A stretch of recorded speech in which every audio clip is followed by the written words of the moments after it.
Shall we begin? Welcome to the Savage Monster Cast. I'm your host, Scott Marchand Davis of Happy Monster Press. Let's begin now. This week on the Happy Monster Cast, we interview John Gibbons of Fainting Goat Games about The After, a Savage World setting about to kickstart on May 22nd. Hi, my name is John Gibbons. I'm a freelance illustrator from Manchester over in the United Kingdom. Currently working on a project called The After, which we will be going to Kickstarter with in just over 2.5 weeks. All right, which will be about 1.5 weeks when we launch this podcast on the 15th. All right. All right, so just to get a little background on you, how did you start gaming? Oh my God! I started gaming way back, I think in 1984, which is when I picked up a copy of the original box set of RuneQuest at a local hobby shop. At the time, I had absolutely no idea what RPGs were. I picked it up. It had some nice little figures that came with it. I thought it was some kind of board game. I wasn't sure what I was meant to be doing. And then just a bunch of friends, we got together, sort of, fleshed it out between ourselves, figured out what the hell was going on. And then it's all started from there. I've not looked back since, really. That's interesting. Most people I talk to and that I've worked with are Dungeons and Dragons starters, but I think it's really cool to find somebody who started with RuneQuest. Yeah, well, that's a great game. It was, and it was. I think it's purely because at the time in the UK, it wasn't a big thing at all. RPGs, there was nothing really going on. I mean, it was literally, it was like a model shop which sold a few kind of games, and there was a couple of RPGs for sale. But I mean, we literally, once we started playing RuneQuest, within, I think it was about 3 weeks, a friend of mine, her father had visited the States, and he came home with the box set, the old red basic D&D box sets. Yep, that's what I started on. Yeah, that's right. And then we quickly moved to that because it was a little bit more user friendly than the box set of RuneQuest. And then that was it really. Then we played D&D for a good probably 2 or 3 years before I spotted a local kind of gaming club, which was in an old scout hut in a not too far from where I lived at the time, and met a bunch of friends there. And to tell the truth, the guys I met there back in 1987 are still the same guys I still play with on a regular basis now. Oh, that's fantastic. I have a few folks that I've kept up with that long, but not nearly as many. So what brought you to Savage Worlds then? I don't know really. I mean, Savage Worlds is it was a bit of a long shot for me really, because I wasn't very familiar with it. It was something which my gaming group were not that familiar with. And I think the thing that attracted me to Savage Worlds, first of all, was the diversity of the settings. I think it was kind of like, it was the first kind of RPG system that was kind of like such an open source that you were getting so many of these different publishers producing different settings for it. And it was really exciting the way that, you could literally lift up the basic rules of Savage Worlds and throw it into any kind of genre, really. And I think that's what attracted me to it. Definitely from a GM's point of view. And also the fact it was kind of like, I first became into Savage Worlds due to Deadland. Oh, yes. So that is very common. Yeah. So the original hardback books of Deadlands, a gaming friend of mine who, he bought the original books, and it was just the novelty of using a deck of playing cards as well. And it was just very refreshing compared to what we're used to in the past. But like I say, it was the fact that it's kind of like this open source system that you could drop into any kind of setting, really, and the amount of different settings and publishers out there was what I really liked about Savage Worlds. So one thing that I'm always interested in with folks who've been gaming as long as both of us have is what kept you involved with it as a hobby? That's a tricky one, really. I think it's it's very, very easy for most hobbies to get bored and to lose that kind of drive. And I think the idea I think is what keeps you going is to experiment and just refresh yourself occasionally. So it was kind of like, like I say, we did years and years and years of D&D, Advanced Dungeons and Dragons. And then we moved over to the superhero setting. So we spent a lot of time playing Champions hero games. That was a big thing for us. And I've always been quite artified. So, for example, I used to play Champions with a group of friends, and we'd spend days just, sat filling in because remember in Champions character sheets you had the outline of the men and the women. Do you remember for the characters? Yes, I do. We used to spend hours just sitting there colouring those in and making characters, and so it was always the artwork was always a big thing for me. Of course, like most people into gaming, I've always been a bit of a sci-fi and fantasy junkie. So films and movies, and I always found that it was kind of like a new film would come along. So you'd say, you'd go and see Aliens, for example.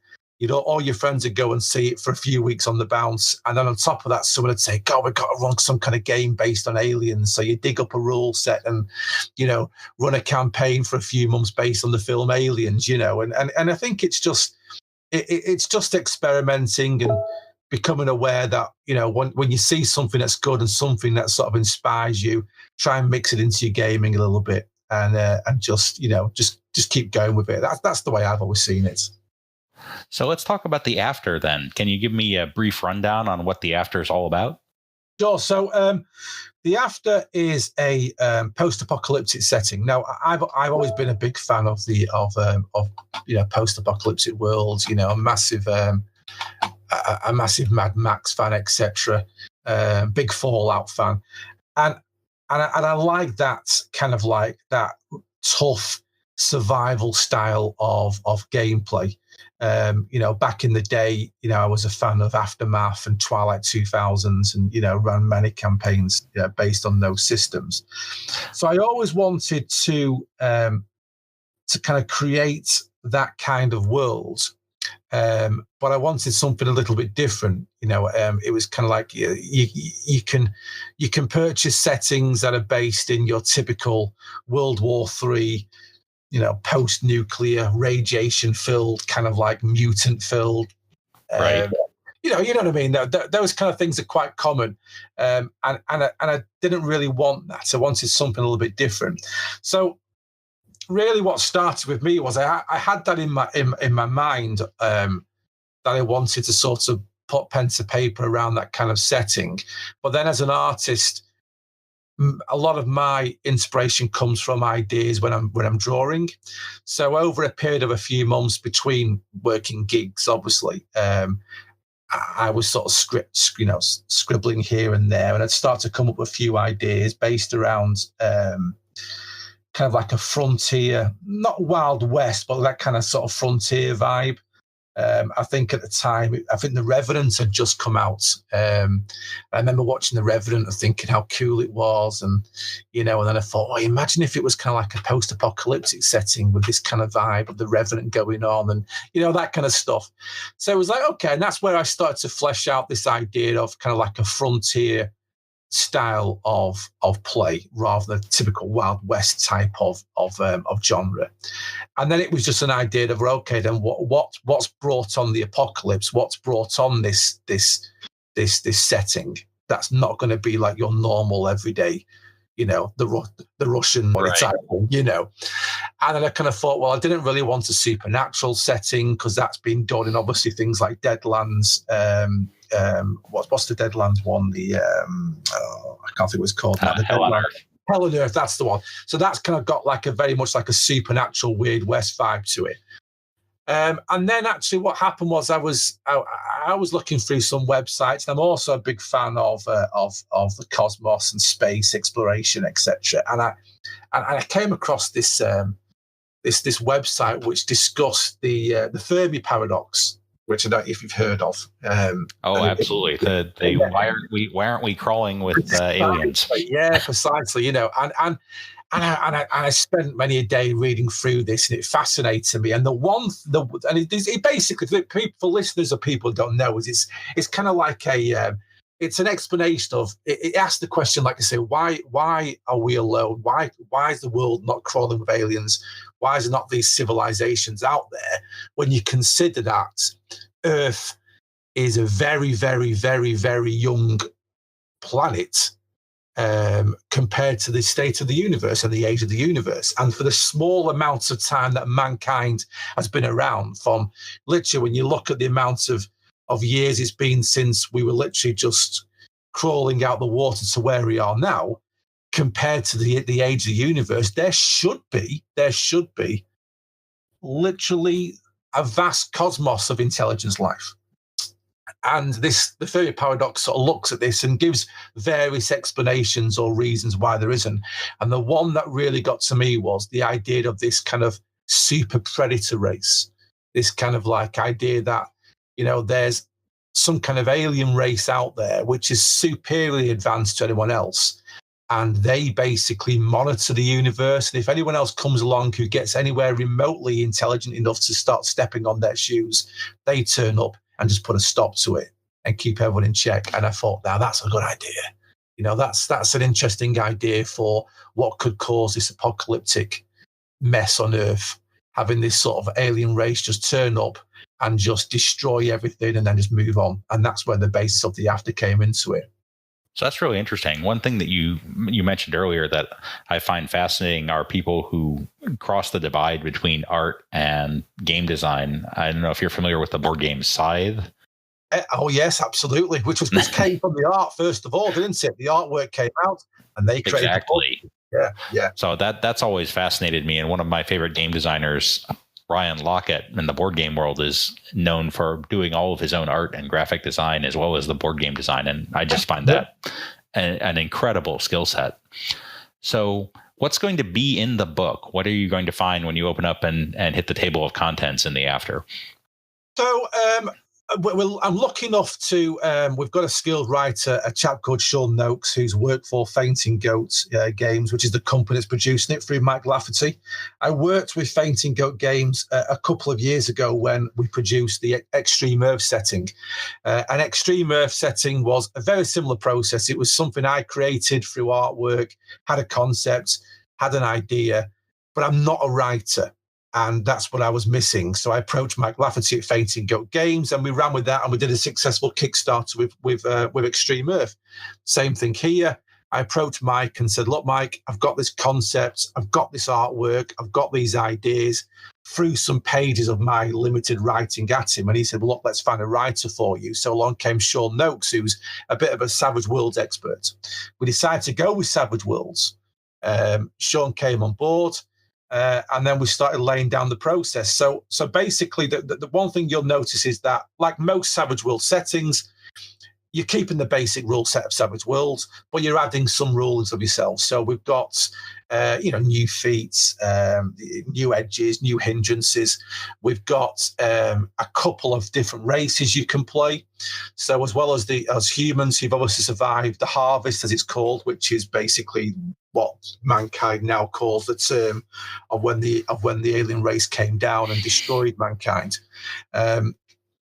So you've got humans you can play, but also the thing about the After is the fact that the alien race that was responsible for the apocalypse is gone. Yeah, the alien race turned up, destroyed mankind, got rid of everything, had another battle, had another war with another alien race that then turned up on that, which was therefore their enemy. And then basically, once they finished with each other, they just left. And mankind has crawled out of its hidey holes a century later and is now struggling to make its way in the world again. That's the idea of the After. So they've resurfaced to the world, found that the world has been changed dramatically by war and other alien devices and strange dimensional changes that have happened during the battles. So you get a chance to play humans. You get a chance to play what's known as the Changed, which I suppose the closest things to mutants. So part of the Great Harvest the main alien predator race were known as the Butchers, and they were a race of kind of like flesh-stealing biomechanical beings. Oh, that's interesting. And the Butchers basically harvested the DNA and the flesh of not just men and women, but also creatures as well, and stuff they left behind. So you get a lot of changed beings and creatures, which can cause, which obviously use as foes and enemies in the book. But you also get a chance to potentially play a change member. So you've got that mutation type race. As well as that, you've got two alien races you can play. There's a race called the Helots and a race called the Scavs. And basically what they were, the Helots were a slave race of the Butchers, used for slave labor and just brute strength. And when the Butchers left, some of the Helots were left behind, and they have been able to sort of forge alliance with some of these survivors, so you can play the Helot race. And then you've got the Scav race, which are basically, I suppose you could say they were almost like the equivalent of like termite infestations on the Butchers' vast ships. You know, they were kind of like an alien race that sort of concealed themselves in the vessels and just traveled around hitchhiking as they went. And some of those have survived and been left behind after the harvest. So you get a chance to potentially play those as alien races. So you've got alien races you can play, change humans. There's some rule settings around how you can use those within the system. We've also looked at, I suppose you could call it magic or psionics. You know, Savage Worlds, you've got to, the rules are there. You've got to produce some kind of magic system. What we came up with was a system known as the Gift. So the Gift is, I suppose, the way you could say it is psionic abilities. Those who use the Gift are known as the Boon. And basically, so we've come up with a magic system, different kind of arcane backgrounds for you to be able to play if you fancy going down that route. Is there also, are there adventures, a plot point campaign, anything? Well, what we're going to do is there's lots of one sheets. Okay. Okay. Yeah, there's lots of one sheets. What we try to do is there's a gazetteer section, there's a bestiary section in the book. The gazetteer section is going to be quite extensive, and we're hoping through stretch goals to really expand that. The basic book's going to have a lot, but we're hoping with some extra stretch goal footage to potentially put a lot more artwork and a lot more one sheets. As it stands, it's probably going to be a good half a dozen one sheets in the core book, but with some stretch goals on top of that, we're going to hopefully try and double that. And we've got some good people writing for us. We've reached out there to try and attract some names, if possible, from the industry who are going to be doing some one sheets. One sheet's a good way of throwing the players into something. It's 1 or 2 page adventures to give you a real feel for the setting. So that's a big plan. We did look at a plot points adventure path. And who knows, it might be something we do. If we do it, it might probably be a stretch goal, I would have thought, because it does take a lot of work. No question about that. Yeah. I could also easily see it as a follow-on book at some point. I know a lot of settings take that approach. Absolutely. And again, you don't know how successful you're going to be. At the moment in time, we're planning on the core book. We've already got a few stretch goals in mind, but who knows? And that's the benefit of Kickstarter. You don't know where it'll take you. I'm quite confident. Savage World settings generally do very well. There's a huge fan base out there for Savage Worlds, and it's a nice book. There's lots of artwork. I'm an artist. It's a passion of mine. So the book's probably going to have twice the normal art that you would normally see in a setting book of this size. I mean, between you and me, it's not something I make a lot of money out of, because it's a passion when it comes down to these settings I devise myself as a creator. So, if I was to break down my actual costs per page of artwork, it's nothing compared to what, I would normally get back, but it's not about that. So I suppose you've got. And I've seen some of the art in the Jumpstart, and it's really fantastic. So I'm looking forward to seeing the photo content in the book. So talking about the Kickstarter, what can we expect as far as backer levels? Maybe give us a hint or two at stretch goals. So we're obviously going to do a basic PDF level. So that will get you the PDF of the book plus all stretch goals, applicable stretch goals in PDF formats. That's going to be down price wise. You're probably looking at around $15 for for your PDF, which seems to be the sort of standard for Kickstarter. The book itself, we're looking at probably to be about 150 pages. Beyond that, with stretch goals, obviously. Next level on that is going to be obviously your print on demand. We're going with the very typical kind of printed voucher routine through the publishing. That saves everyone hassle of printing costs and shipping. You pledge your level, that gives you a voucher, then you can go straight onto the format and just choose your type, whether it's going to be a softback or a hardback, and just pay for the printing costs and shipping yourself. That seems to be quite a popular method at the moment in time. Probably a simpler approach than I took. Yeah, absolutely. And then beyond that, I think we've got some pledge levels planned. There's one where you can get some decent poster prints. I've basically produced a couple of nice large format prints, which are going to be a limited run. They'll be fully signed by myself and limited edition. So that's an extra level where you can get your hands on some nice poster artwork. I think Sean is planning on running a one-off Roll20 session of the after that you can pledge at that level. And also Sean's going to Gen Con, and we've already booked ourselves a table there to run a session of the after through Sean. So yeah, I think there's a pledge level there where you can actually join Sean at Gen Con and get involved in actual play of the after, which should be quite exciting. That is exciting. Yeah, there's a pledge level where I will do some additional artwork for you to create a character of your choice. So I did that with Extreme Earth, and that was quite successful. So, people can sort of approach me and say, look, I've got this character I want to play, and I'll design and then I will illustrate a character for them, and get them a signed copy of the image as well, which seems to be quite popular. People like artwork. So yeah, that's the kind of pledge levels we're looking at. Stretch goals, I think ones we've got plans are we want to further expand the gazetteer section, like I expressed before. So, we've got a nice map. We've got various locations within Wind River, which is where the place is set. So the after is actually set in Wyoming.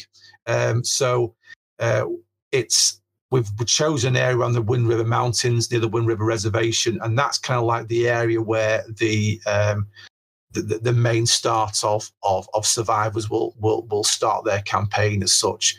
So around there we have various settlements, various breach zones. So I didn't explain that for you, but basically some of the things that people can find in their travels in the after are these dimensional zones where you've got a breach between our world and maybe another dimension, another world. So strange things can happen there. So they're good places to explore. So there's lots of these areas we've sort of put down, and they will feature in the core book, but we'd like to, with stretch goals, do additional artwork, do one sheets for them, some NPCs for them, maps of the location, just to really give people more eye candy and more stuff they can get on with, in the game. So we're trying not to be too far ahead of ourselves in terms of stretch goals. We want the core book to be what people want. And then let's just see how we get on. And I think that's wise. It's easy to get out of control with stretch goals. So keeping it simple is a really great idea. So if you were a player in the after, what kind of character would you like to run? That's difficult. See, I'm a big Western fan. It's funny because I always play humans. Whenever I play any kind of role playing game, I avoid things like the elves and the dwarfs. So I just like playing a straight human for some reason. I'd probably play some kind of scout, some kind of guy who's good in his survival skills. Maybe have him be a bit changed, so maybe he's got some small mutation that can help him out in the wild. Yeah, I think that's the route I would go. A bit of a loner, someone who can take care of themselves out there, who can sneak around and scout around and survive on his own if required. Sounds like fun.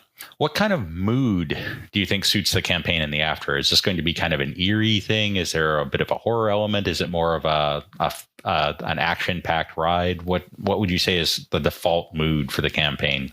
I don't know. It's difficult that because it's a lot of it's post-apocalyptic, but I don't want it to be a bleak world. That's the thing with it. It's not your typical, like I said before, post-apocalyptic. Everything's dead. It rains sulfur from the sky, and everyone struggles to find water and food. It's not like that. This is in a very quiet area of the state of Wyoming. We chose that on purpose because it's one of the least populated areas in America, and I thought, well, the most least populated areas are probably the ones that would survive the best in a situation kind of like this, the least attention from above. So the world for a survivor is going to be very similar. You're still going to have your animals, your plants, your water, your food. So food and water is not going to be an issue. The issue is going to be how you survive what else is out there, what's been left behind. Also, obviously, surviving other survivors, because let's face it, it's like in The Walking Dead. When you watch The Walking Dead, the zombies are no longer the problem; it's the survivors, isn't it? Exactly. And that's the thing, isn't it? It's how you forge your place in the world, who you side with, who you ally yourself with. It's not very overpopulated. There's small settlements around, and the most of it is just exploration. But it's kind of like we have breach zones featured that would definitely give a horror bent to the setting. There's a place called a breach zone called Shadow, which is basically the remains of a town which is in perpetual darkness. So there's a breach zone which causes perpetual darkness and also subdues sound. And light. So even if you bring your own light in there, it's kind of like half its power.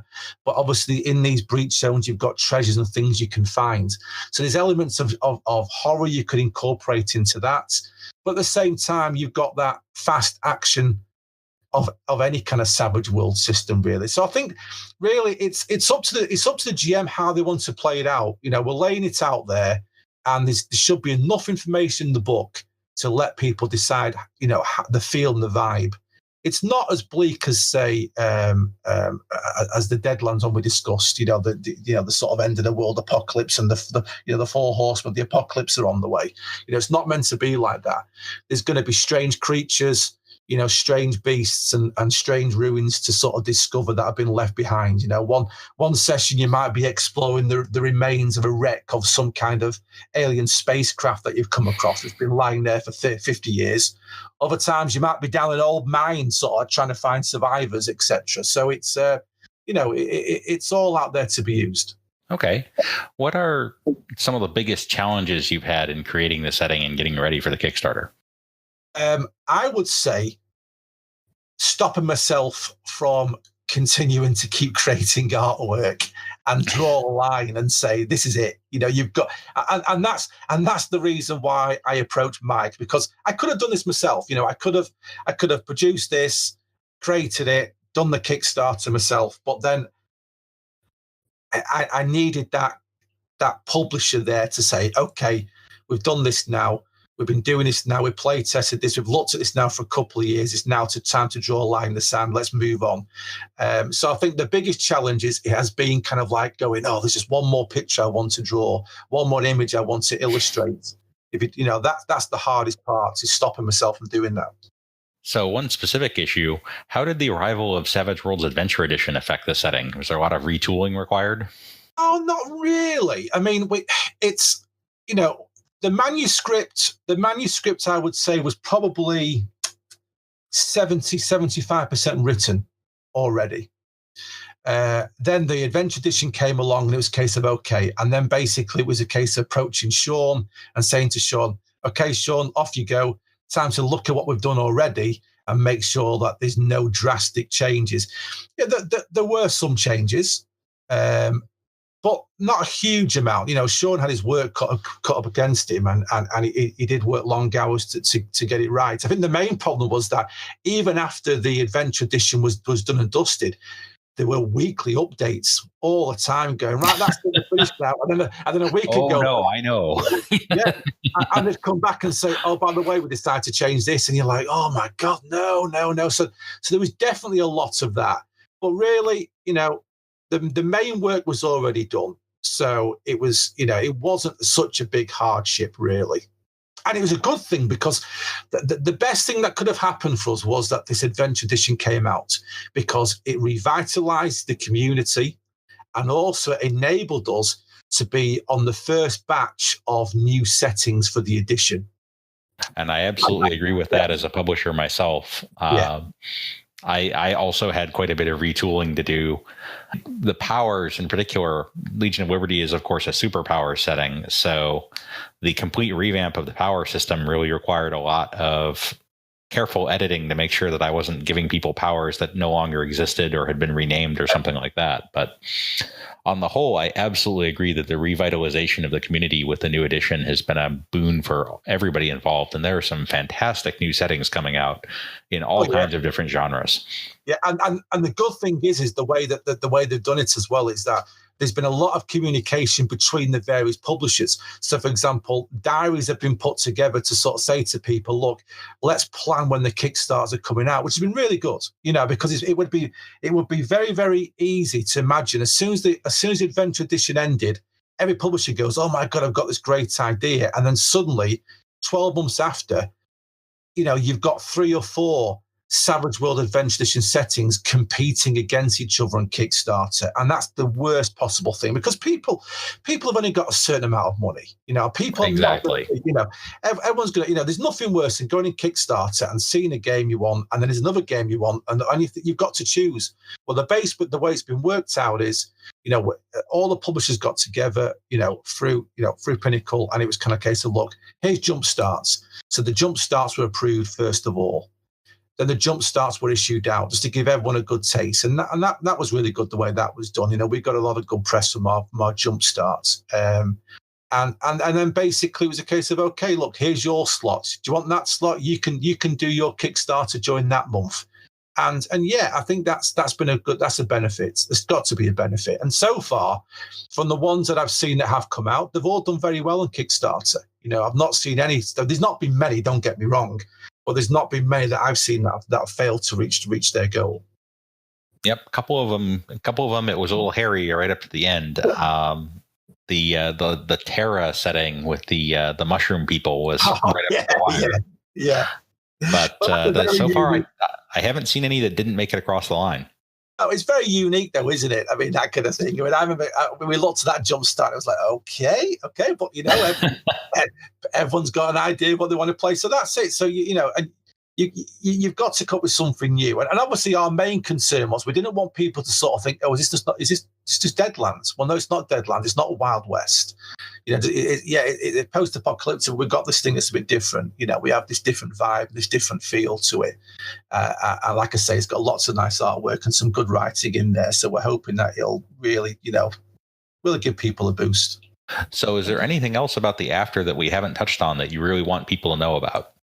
No, really. I mean, like I say, we touched on the breach zones, which are place of exploration. We mentioned about the gift, which is the magic system. Another element which we brought in are it's rules called remnants, basically. So when these 2 alien races, the Butchers and the Ghosts, basically, they were the 2 alien races that ended up doing battle on Earth in our solar system, which brought havoc to everybody. The Ghosts were dimensional beings. The Butchers are creatures of flesh and metal, and they had their war that lasted about 50 years across our system. When they left things behind, and these things they left behind were called remnants. Now, a remnant might be as simple thing as a weapon. It might be a butcher weapon or a weapon of the Ghosts. It might be something, a power source. It's any kind of strange item or artifact that's been left behind by the alien race that are gone. Now, 9 times out of 10, an explorer is going to find a remnant and probably not even know what it is. They're not going to know what it's used for. There's going to be some experimentation about how they can use it. And there's always a side effect. So these are going to be powerful items that can be utilized by both the explorers, but also by communities. Some of the remnants are so powerful, they might provide a stepping stone for a new settlement. However, the side effects are remnants that belong to the butchers you have to pay the price in blood almost. Most of these remnants tend to want a bond of your flesh, the biomechanical. So you've got some hindrances that might come from that. While remnants that are from the ghost side of things, the dimensional beings, they tend to be very strange energies involved.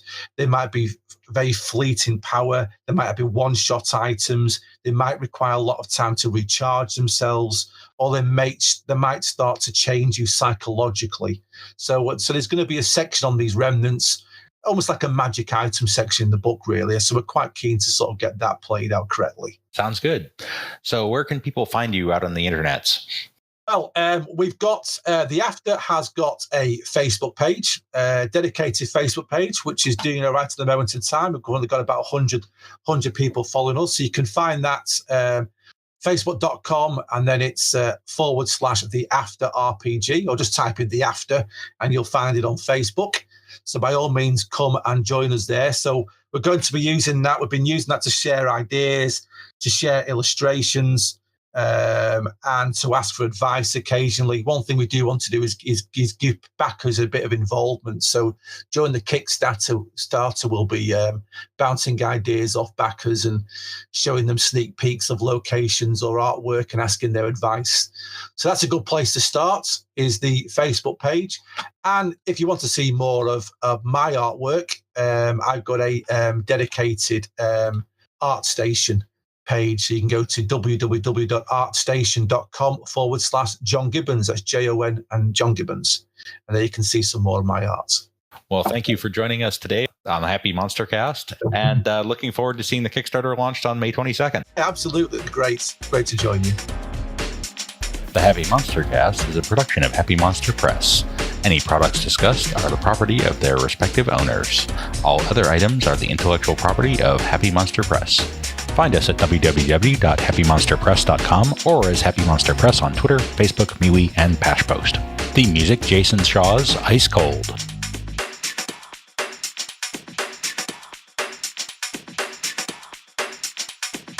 Oh, for sure.